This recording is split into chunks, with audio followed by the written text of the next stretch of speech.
और मैं गुजारिश करूंगा A1 न्यूज के channel head JP Sharma ji से कि कृपया वो मंच पर पधारें और दो शब्द कहें स्वागत भाषण के रूप में।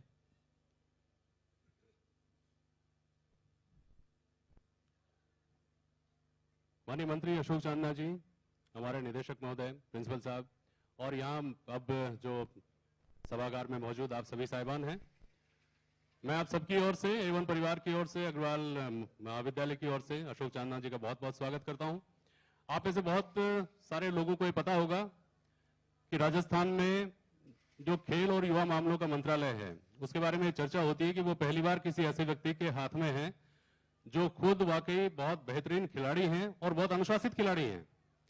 विधानसभा की व्यस्तता हो, सामाजिक व्यस्तता हो, पारिवारिक व्यस्तता हो, लेकिन आप खेल से जुड़ा जो अपना रोजमर्रा का आपका रूटीन है उसको कभी डिस्टर्ब नहीं होने देते हैं। तो ऐसे व्यक्ति के हाथ में राजस्थान में खेल विभाग की कमान होना अपने आप में एक बहुत सुखद बात है और निश्चित तौर पर राजीव गांधी ओलंपिक जैसे राजस्थान में हुए हैं उसमें इस बात का बहुत बड़ा योगदान है कि आप स्वयं खेलों से और युवाओं से सीधे आपका संवाद है, सीधे आप उनसे जुड़े हुए हैं। मैं बहुत बहुत स्वागत करता हूं अशोक चांदना साहब का और आपको मंच पर आमंत्रित करता हूं 1-to-1 डायलॉग के लिए। प्लीज पधारें।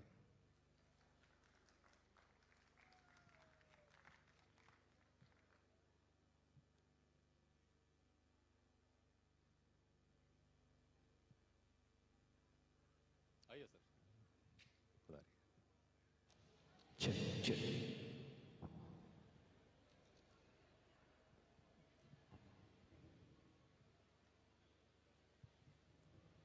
चेक चेक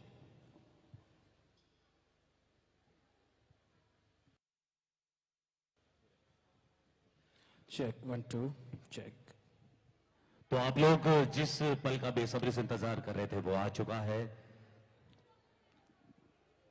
खेल मंत्री और युवा मंत्री हमारे बीच में है और दिनेश जी कसाना युवा संवाददाता और सामने है युवा।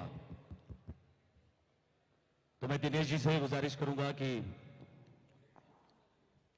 शुरू की जाए महापंचायत की कार्यवाही।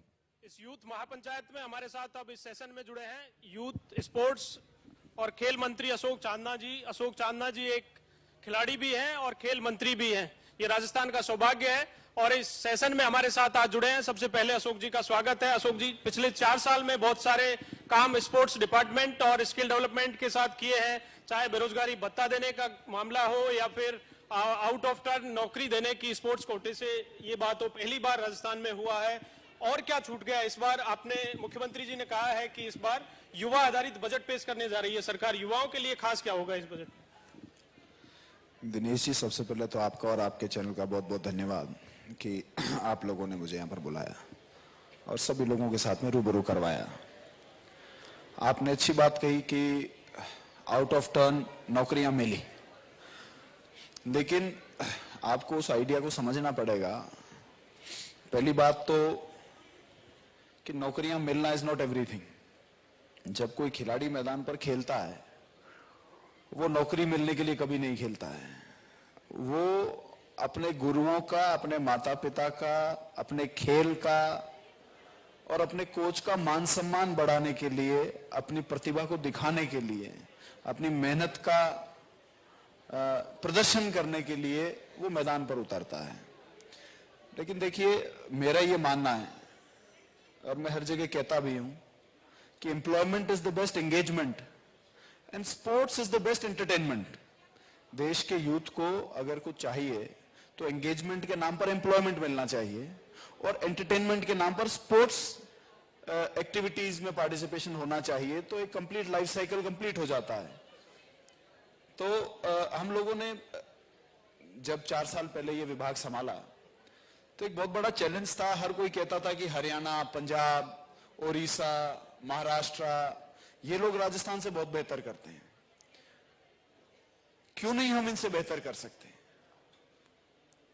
हर बार सवाल यही, क्योंकि अक्सर हम लोग सीनियर जो स्पोर्ट्समैन होते थे उनसे चर्चा करते थे और चर्चा में निकलकर ये आता था कि कहीं ना कहीं खिलाड़ियों का भविष्य सुरक्षित नहीं होता है। उस कारण बहुत सारे पेरेंट्स कतराते हैं अपने बच्चों को स्पोर्ट्स लाइन के अंदर डालने के लिए और अगर पेरेंट्स अपने बच्चों को स्पोर्ट्स लाइन में डालेंगे नहीं तो कंपटीशन कैसे बढ़ेगा? फुटफॉल बढ़ेगा तो कंपटीशन बढ़ेगा, और कंपटीशन बढ़ेगा तो परफॉर्मेंस बढ़ेगा, तभी हमारे राजस्थान के एथलीट जो हैं इंडिया के अंदर और दुनिया के अंदर अपना नाम रोशन करेंगे। उसके लिए हम लोगों ने फ्यूचर सुरक्षित हो जाए स्पोर्ट्समैन का, उसके लिए हम लोग 2 पॉलिसीज में हमने अमेंडमेंट किया, आउट ऑफ टर्न में भी किया, और हम लोगों ने 2% जो पूर्व में कोटा था उसमें अमेंडमेंट किया। आज इस कार्यकाल में 600 से ऊपर खिलाड़ी सरकारी नौकरियां लग चुके हैं, और उस वजह से मैं एक छोटा सा एग्जांपल आपको दूंगा कि पहले स्टेट की कबड्डी टीम जो थी वो चौगान में 250 बच्चे प्रैक्टिस करते थे और उसमें से एक स्टेट की कबड्डी टीम का सिलेक्शन हो जाता था। आज चौगान में 1200 बच्चे प्रैक्टिस करते हैं, और जयपुर जिले में 6 और क्लब खुल गए, वहां पर 500-500 बच्चे प्रैक्टिस करते हैं। जयपुर जिले की टीम 5000 खिलाड़ियों में से सिलेक्ट हो रही है, जहां स्टेट की टीम 250 बच्चों में से सिलेक्ट होती थी, वहां एक जिले की टीम 5000 प्रोफेशनल कबड्डी खिलाड़ियों में से सिलेक्ट हो रही है। और उसका परिणाम आप देखिए, उसका परिणाम यह आया कि इस बार राजस्थान की जूनियर कबड्डी टीम ने देश में गोल्ड मेडल जीता, हरियाणा को 1.5 गुना मार्जिन से फाइनल हराया 18 साल के बाद में। 18 साल पहले राजस्थान में मेडल आया, लेकिन प्लेइंग 8 में से 7 हरियाणा के बच्चे खेल रहे थे, उन्होंने हरियाणा को ठोक दिया। इस बार पहली बार है कि राजस्थान की पूरी राजस्थान की टीम रही और उन्होंने 1.5 गुना मार्जिन से हरियाणा को ठोका। Rajasthan girls volleyball senior team ने आजादी के 75 साल के बाद में पहला नेशनल मेडल जीता। राजस्थान की गर्ल्स कबड्डी टीम ने आजादी के बाद में 75 साल के बाद में पहली बार नेशनल मेडल जीता। 35 साल के बाद में Rajasthan football team high league में पहुंची। पहली बार 34 साल के बाद में राजस्थान साइकिलिंग एसोसिएशन की performance regardless of all the age groups India में नंबर 1 रहा। हैंडबॉल में नेशनल मेडल। तकरीबन कोई ऐसा गेम नहीं है, अभी मुझसे आपके साथी पूछ रहे थे कि क्यों नहीं हम हरियाणा के जैसा कर सकते। ऐसा नहीं कि हम हरियाणा के जैसा नहीं कर सकते, हम करेंगे, लेकिन हरियाणा आज हरियाणा इसलिए कि उन्होंने 25 साल पहले अपने स्पोर्ट्स के ऊपर ध्यान दिया। हमने अब शुरू किया है।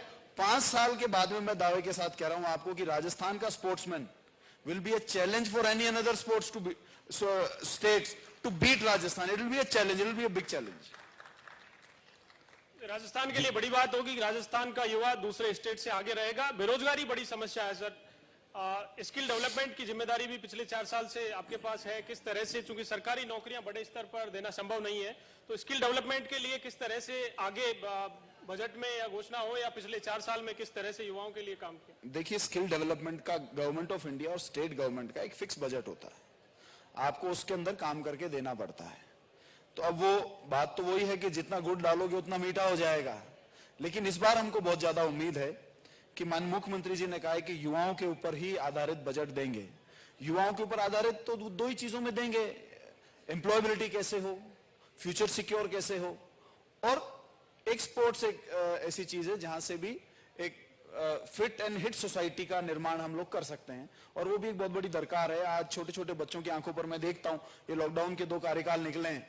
आप हमारे जमाने में कोई क्लास में 1 या 2 बच्चों को चश्मा लगा होता था तो सब लोग उनकी मजाक बनाते थे क्योंकि वो अलग दिखते थे। आज आप एक क्लास में 6ठी क्लास में, 4थी क्लास में, 5वीं क्लास में जाइए, बच्चों को 30% पॉपुलेशन जो बच्चों की है उनकी आंखों पर चश्मा है। तो हमारी फिटनेस कहां जा रही है, हमारी सोसाइटी कहां जा रही है, ये भी सोचना जरूरी। तो निश्चित रूप से बहुत बड़ा एक जो बजट का हेड होगा वो स्पोर्ट्स के लिए भी होगा, ताकि आने वाले समय में हिट और फिट सोसाइटी का निर्माण किया जाए। जी सर, मंत्री जी 1-2 सवाल जो पंचायत है यूथ की है, तो युवाओं से सवाल आ रहे हैं, अगर आपकी अनुमति हो तो सवाल लिए जाए। जरूर जरूर। तो सबसे पहले आप अपना नाम बताइएगा और सवाल पूछिएगा। मेरा नाम सना खान है। मेरा सवाल है कि एक राजनेता जो जनता के द्वारा चुने जाते हैं और एक यूपीएससी और आरपीएससी ऑफिसर जो अपनी मेहनत और अपनी काबिलियत पर उस पद को चुनते हैं, राजनेताओं को भी वही पावर है और उनको भी वही पावर है, लेकिन वो अपनी पावर को इस्तेमाल नहीं कर पाते और राजनेता अपनी पावर को गलत इस्तेमाल करते हैं। तो ऐसा क्यों सरकार ये नहीं कर सकती कि जो राजनेता है उनके लिए मैक्सिमम क्वालिफिकेशन करे कि जो जिसकी ये क्वालिफिकेशन होगी वही इस टिकट को ले सकता है, वही आगे बढ़ सकता है। तो इसके लिए मैं कुछ टिप्स चाहूंगी आपसे। आपने अच्छी बात कही कि यूपीएससी से पढ़ लिख कर लोग आते हैं, राजनेता को जनता चुनती है, तो आपके हाथ में वोट का अधिकार है। अनपढ़ को मत दीजिए आप वोट, आप मना कर दीजिए, अनपढ़ आदमी हमारे यहां पर वोट मांगने ही नहीं आएगा। तो अनपढ़ आदमी चुनाव लड़ना ही बंद कर देंगे। लेकिन राजनेता का काम दूसरा है। ये ताकत राजनेता की नहीं है। राजनेता अपनी पावर्स को ज्यादा एक्सरसाइज, उनको ज्यादा अथॉरिटी इसलिए होती है क्योंकि वो आप लोगों का चुनाव जनप्रतिनिधि है। कोई एक एग्जाम पास किया हुआ नहीं, एग्जाम तो बहुत सारे होते हैं, बहुत सारे। ये क्या गारंटी है कि कोई राजनेता ऐसा नहीं है जो यूपीएससी क्रैक नहीं कर सकता? हो सकता है वो यूपीएससी में बैठा ही नहीं हो, या उसको कभी जिंदगी में मौका नहीं मिला हो। ये पावर आप लोगों की है, ये राजनेता को कोई पावर नहीं है। हमको 5 साल का टाइम है, 5 साल के बाद में आपको लगेगा कि इसके पास में आईक्यू नहीं है, आप बदल दीजिए। आप बेहतर आप खुद खड़े हो जाइए।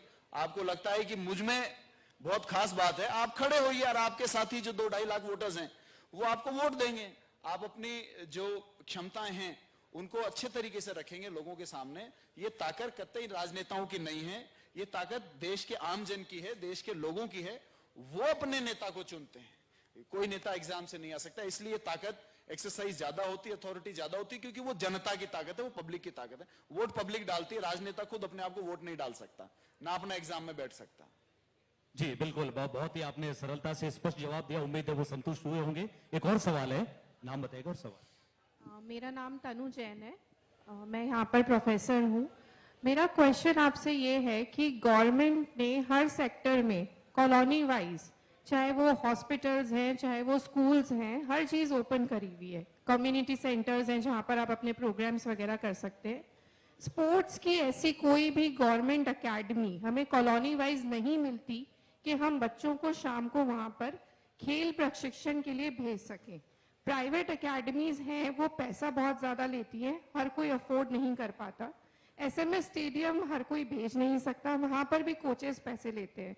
तो खेल प्रतियोगिता में या खेल प्रशिक्षण के लिए हम बच्चों को गवर्नमेंट एकेडमीज क्यों नहीं आप खुलवाते हैं कि हम बच्चों को प्रोत्साहित करें कि वो हर तरह का गेम जो है शाम को आके खेल सके? बड़ा अच्छा सवाल है आपका मैडम। देखिए, इसकी वजह है क्योंकि पिछले 5-10 साल में ही मुझे लगता है कि स्पोर्ट्स के लिए ज्यादा जागरूकता आई है। मुझे आज भी याद है जब मैं छोटा था और मैं मैदान पर खेलने जाता था तो मुझे वीकडेज में खेलने जाने दिया ही नहीं जाता था कि आप सैटरडे संडे जिस दिन छुट्टी होगी उस दिन आप मैदान पे जाओ, पूरे दिन रहो। तो उस जमाने में तो कहावत ही ये थी, पढ़ोगे लिखोगे बनोगे नवाब और खेलोगे कूदोगे तो हो जाओगे खराब। आवश्यकता आविष्कार की जननी होती है। उन जमानों में किसी को स्पोर्ट्स ग्राउंड्स की, स्पोर्ट्स की आवश्यकता नहीं थी तो वो कम होते गए। आज आवश्यकता फिर से पैदा हुई है, आपकी डिमांड आ रही है और हर दिन से बढ़ रही है। मैं आपको 4 साल के आंकड़े अगर चाहिए होंगे तो दे दूंगा। बहुत अच्छी बात है कि आप बच्चों को स्पोर्ट्स खिलाना चाहते हैं और जैसे जैसे आपकी डिमांड बढ़ेगी वैसे वैसे ये व्यवस्थाएं, ये सुविधाएं भी बढ़ेंगी और गवर्नमेंट बहुत ज्यादा इस पर ध्यान दे रही है। आप देखिए पिछले 4 साल में हम लोगों ने कम से कम 60 से 70 खेल मैदान नए डेवलप किए हैं। कुछ खेल मैदानों को लेकर मैं क्या कहूं कि कई बार लोग हेजिटेट करते हैं। अब जैसे आपने कहा कि एसएमएस स्टेडियम में भी पैसा लगता है। आप एसएमएस स्टेडियम में बास्केटबॉल ग्राउंड की फीस पता करेंगे तो 100 रुपए फीस है।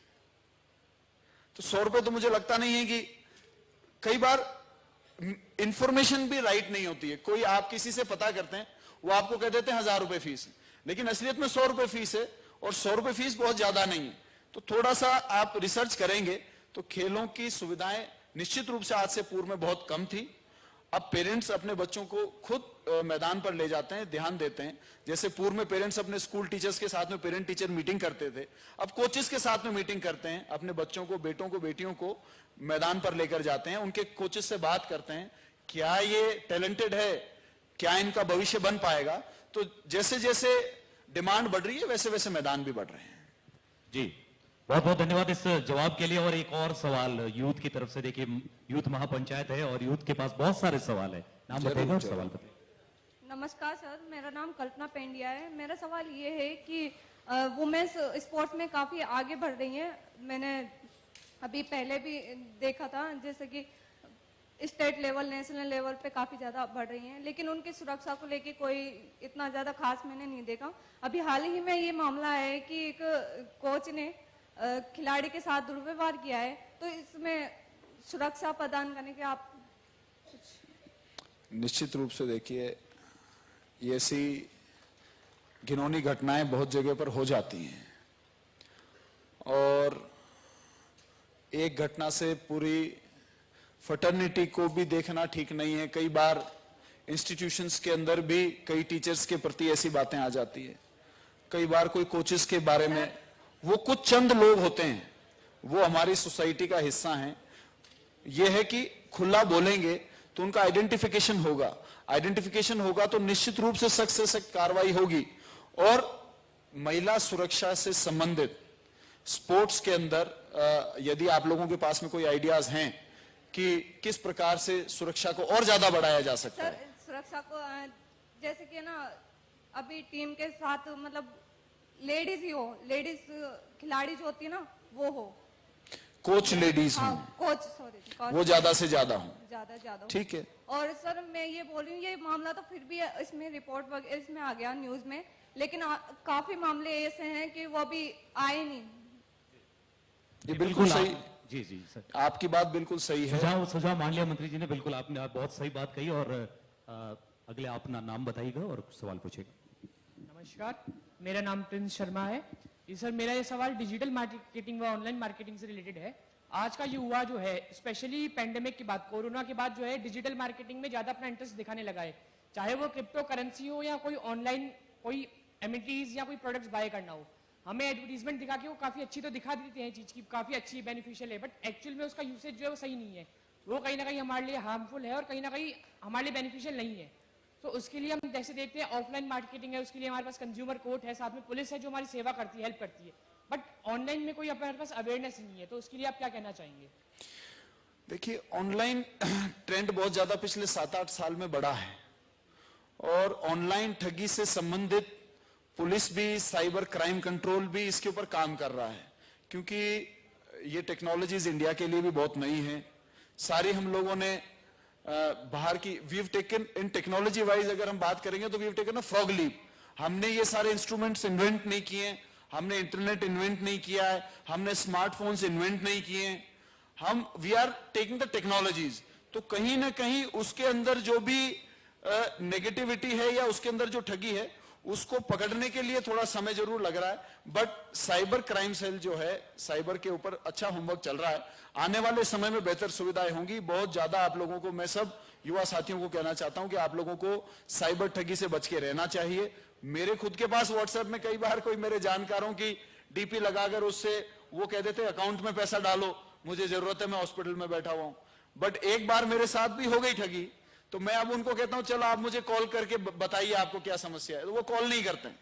तो ये है अभी, और ये भविष्य में बेहतर होने की उम्मीद है। मैं बहुत ज्यादा, देखिए, टेक्नोलॉजी का आदमी नहीं हूं, लेकिन मैं फिर भी आप लोगों से आग्रह करूंगा कि जैसे आप कई लोग गेम्स भी अब वर्चुअल गेम्स खेलने लग गए हैं, तो कहीं ना कहीं इसमें आपकी हेल्थ का इश्यू रहेगा। आप खेलें, वर्चुअल गेम्स भी खेलें, लेकिन उनको उतना ही खेलें कि आपकी हेल्थ डिटोरिएट नहीं हो, हमारी जो जनरेशन जीन्स हैं वो डिटोरिएट नहीं हो। और आज भी फील्ड के ऊपर, अब क्रिप्टो करेंसी के बारे में आपने बात करी, आप क्रिप्टो करेंसी की क्या बात कर रहे हैं? ये अभी परसों अदानी के शेयर गिर गए, लाखों करोड़ का नुकसान हो गया। शॉर्टकट हमारे को चाहिए क्यों? हम जिस जॉब में जा रहे हैं, आपको सैलरी मिल रही है, उसको अपना सेविंग करो। अब एक व्यक्ति का काम सैलरी के अंदर अच्छे से चल सकता है। हमारे को क्या आदत है कि हम सोशल मीडिया के ऊपर और लोगों को देखकर बहुत ज्यादा इन्फ्लुएंस होते हैं, उनके जैसी गाड़ी खरीदना चाहते हैं, उनके जैसे लाइफस्टाइल को जीना चाहते हैं। उस चक्कर में हम लोग शॉर्टकट्स ढूंढने लग जाते हैं, शॉर्टकट के इन्वेस्टमेंट्स ढूंढने लग जाते हैं, और वो वहीं पर हमारी कमजोरी पकड़कर हमारे साथ में ठगी कर देते हैं।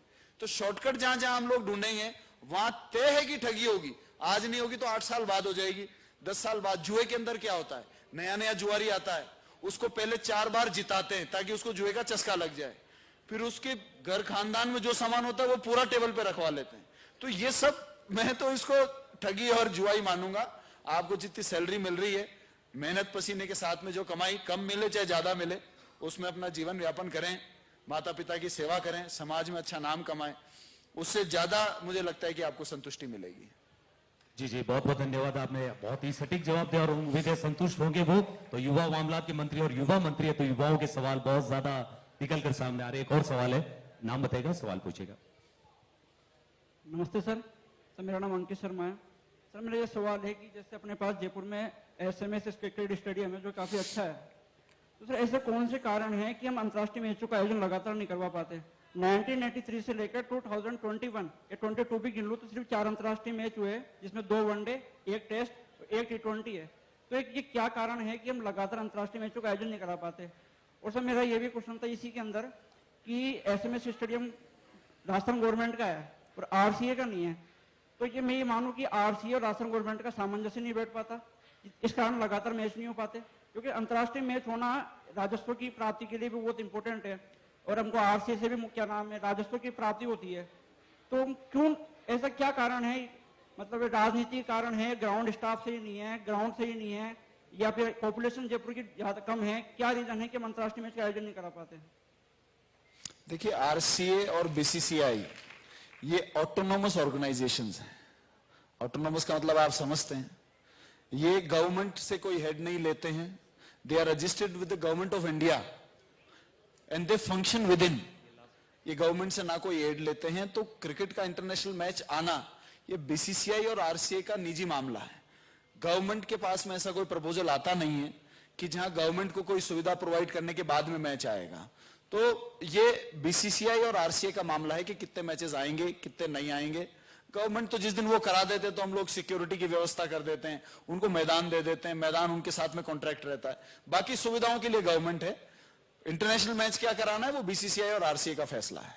जी सर, ये आखिरी सवाल है, बहुत सारे सवाल है, लेकिन कोशिश करेंगे हमारे प्रतिनिधि आप सबकी तरफ से पूछ लेंगे। ये आखिरी सवाल, नाम बताइएगा और सवाल पूछिए। हेलो सर, मेरा नाम शिविका है। सर मैं एक सवाल पूछना चाहती हूँ। बॉयज को लेके बहुत सारे फैसिलिटीज है गेम्स में कि बॉयज वैसे भी आगे हैं गेम्स में गर्ल्स से, तो मैं ये पूछना चाहती हूँ कि गर्ल्स को आगे करने के लिए आप गेम्स में क्या करना चाह रहे हैं, क्या कर रहे हैं गेम्स में? देखिए, वैसे तो कोई ऐसा स्पोर्ट्स नहीं है जिसकी गर्ल्स टीम नहीं है, और मैं आपको एक बहुत बड़ा आंकड़ा बताता हूं। हम लोगों ने पिछले साल ग्रामीण ओलंपिक्स ऑर्गेनाइज करवाए। आप कोई अंदाजा लगा सकते हैं कि कितने लोगों ने उनमें पार्टिसिपेट किया होगा? आइडिया है किसी को? 30 लाख, और 30 लाख में से 10.5 लाख महिलाएं और लड़कियां थी। सो मुझे तो लगता नहीं है कि यह नंबर छोटा है। और आप एक चीज को समझ लें कि अब वो सोसाइटी रही ही नहीं है, अब तो सब बराबर हैं। हर मैदान पर आप जाइए, आपको कोई रोकेगा नहीं। गवर्नमेंट से जो एड है वो मेंस प्लेयर्स के लिए भी बराबर एड है, TADA, वो वुमेन्स प्लेयर के लिए भी बराबर है। जो मेडल विनर के लिए प्राइज मनी है वो मेंस प्लेयर के लिए भी बराबर है, विमेन्स प्लेयर के लिए भी बराबर है। तो कहीं ना कहीं गवर्नमेंट की तरफ से जितनी भी सुविधाएं हैं वो बराबर है। आपको इनिशिएट करना पड़ेगा, आपको टेंडेंसी ऑफ प्लेइंग अपने अंदर लानी पड़ेगी, थोड़ी हिम्मत लानी पड़ेगी, मैदान पर उतरना पड़ेगा।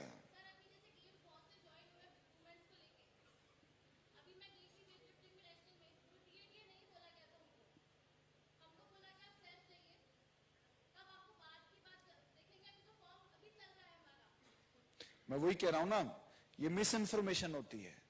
बहुत लोग, आप लोग ऑनलाइन, आपने कभी स्पोर्ट्स विभाग की ऑनलाइन साइट पढ़ी है? खेल विभाग की साइट है, आप उसको पढ़िए। उसमें हमारी जितनी योजनाएं हैं वो हैं। कौन कौन सी एसोसिएशन है जो खेल विभाग के साथ में रजिस्टर्ड है, उनको सबको TADA मिलता है। एवरी एसोसिएशन, उसके अंदर एसोसिएशंस की लिस्ट है, जितनी भी फेडरेशंस हैं जो खेल विभाग के साथ में रजिस्टर्ड है, उनकी लिस्ट है पूरी, उनको मिलेगा ही मिलेगा, वो कोई डिनाई नहीं कर सकता है। तो अशोक जी ने तमाम सवालों के जवाब दिए। अशोक जी, अंत में 2 छोटे-छोटे सवाल लेना चाहूंगा। केंद्र का बजट हाल ही में आया है और इसके बाद अब अगर TADA नहीं मिलता तो आप मुझे एक एप्लीकेशन दे दीजिए, बिल्कुल सर, ऑनलाइन डाल दीजिए, आपकी शिकायत हो तो आपके मेल पे कर देंगे। जरूर। अशोक जी, केंद्र का बजट आया हाल ही में, अब राज्य का बजट आने वाला है। बहुत सारी उम्मीदें महंगाई, बेरोजगारी को लेकर केंद्र से थी। आपने कहा स्किल डेवलपमेंट के लिए जो अधिकांश पैसा आता है वो केंद्र से आता है। 47 लाख भत्ता देने की बात बजट में कही गई है। क्या ये पर्याप्त है? और पर्याप्त नहीं है तो आपकी सरकार बेरोजगारों के लिए क्या करने जा रही है? देखिए दिनेश जी, मैंने ये नहीं कहा कि केंद्र से ज्यादा पैसा आता है, मैंने कहा केंद्र सरकार और प्रदेश की सरकार का एक फिक्स बजट है, वो हर साल अलोकेट होता है, उसकी ट्रेनिंग होती है, लोगों को जॉब करने के लायक बनाया जाता है, और ज्यादातर लोगों को जिनको जॉब पर लगा दिया जाता है तो उन ट्रेनिंग पार्टनर्स को पूरा पैसा मिलता है। अगर जॉब नहीं मिलेगा तो उन लोगों को पैसा नहीं मिलेगा। दूसरी चीज, हम ये तो कह रहे हैं कि आज बेरोजगारी है, हम ये भी बात कर रहे हैं कि इस बेरोजगारी को कैसे मिटाया जाए, लेकिन कोई ये बात क्यों नहीं करता कि अचानक से इतनी बेरोजगारी कहां से आ गई? ये टॉपिक डाइवर्ट क्यों होता है? आप ये भी तो सवाल पूछिए कि बेरोजगारी अचानक से कैसे आ गई देश में इतनी? ऐसा क्या फर्क आ गया पिछले 10 सालों में? 10 साल पहले एक आदमी के हाथ में 4 जॉब होती थी, 6ठे महीने अपना जॉब बदल लेते थे, बेटर पैकेज मिलते ही। आज क्यों सुविधाएं नहीं है? नोटबंदी के बाद में, जीएसटी लागू करने के बाद में देश की इकोनॉमी बर्बाद हो चुकी है।